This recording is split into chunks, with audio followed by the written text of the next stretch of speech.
Now that you've read through the philosophy readings for each one of these people, here's kind of what comes out of the civil rights movement. The most major event of the civil rights movement is the March on Washington.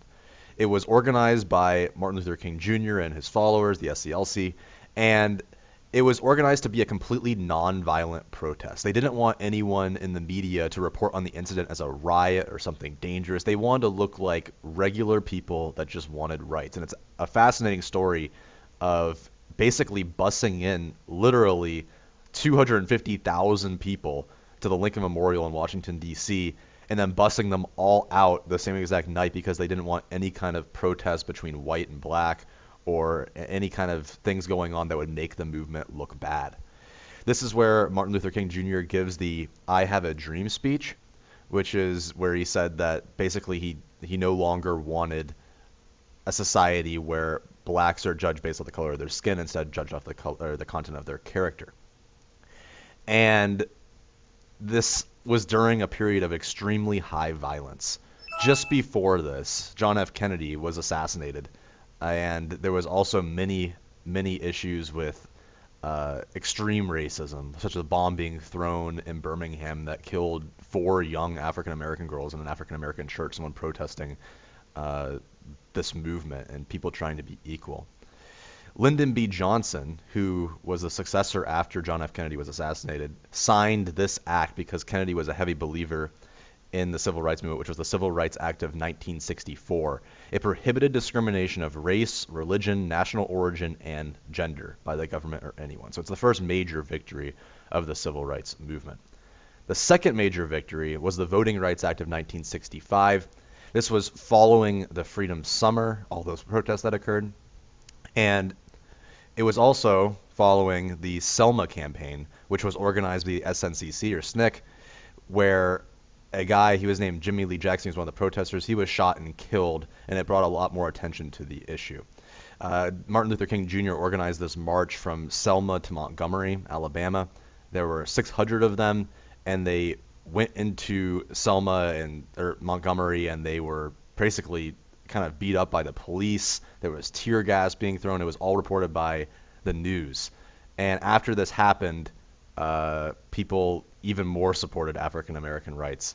So it led to the Voting Rights Act of 1965, which outlawed literacy tests, and it said that federal examiners from the North could enroll voters who had been denied suffrage. So basically, there were these Northern coalition governments that would go down to the South and say, okay, Alabama, you have to integrate people, or else we'll make you integrate people. What's interesting is the Voting Rights Act of 1965 in 2000, it's either 2013 or 2014, was actually outlawed. It was ruled unconstitutional that the North had an advantage over the South, and right now it's actually not technically possible to be enforced. You can read about that. I'll give you like a link or something. Finally, the civil rights movement doesn't really necessarily come to a close, but it does come to a much slower pace after both of these major leaders are assassinated. Martin Luther King Jr.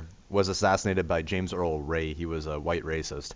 And basically, there was mass rioting and grief following MLK's death. There was over 100 different mass riots, and many civil rights leaders were kind of dismayed by this. They didn't want to make sure that there was no violence.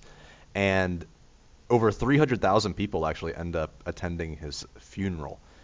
What's interesting is that Martin Luther King's death leads to many civil rights victories, because many white governors and white politicians that had previously kind of been hesitant to support Martin Luther King after he was assassinated kind of saw him for who he was.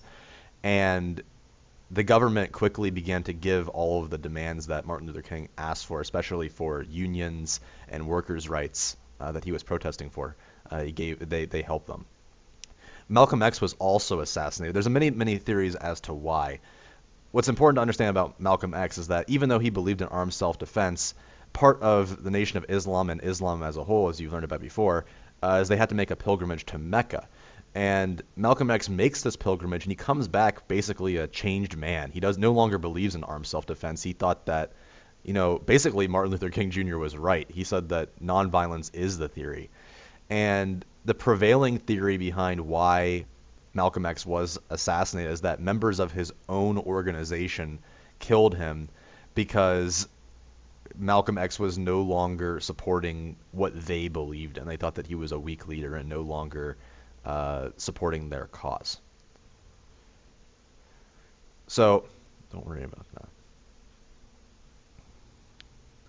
So, in summary, it takes over 100 years following the Civil War for there to be any major changes in civil rights for African Americans.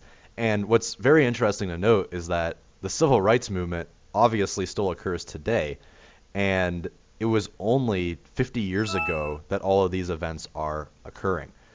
So this is a relatively recent development for such a major change.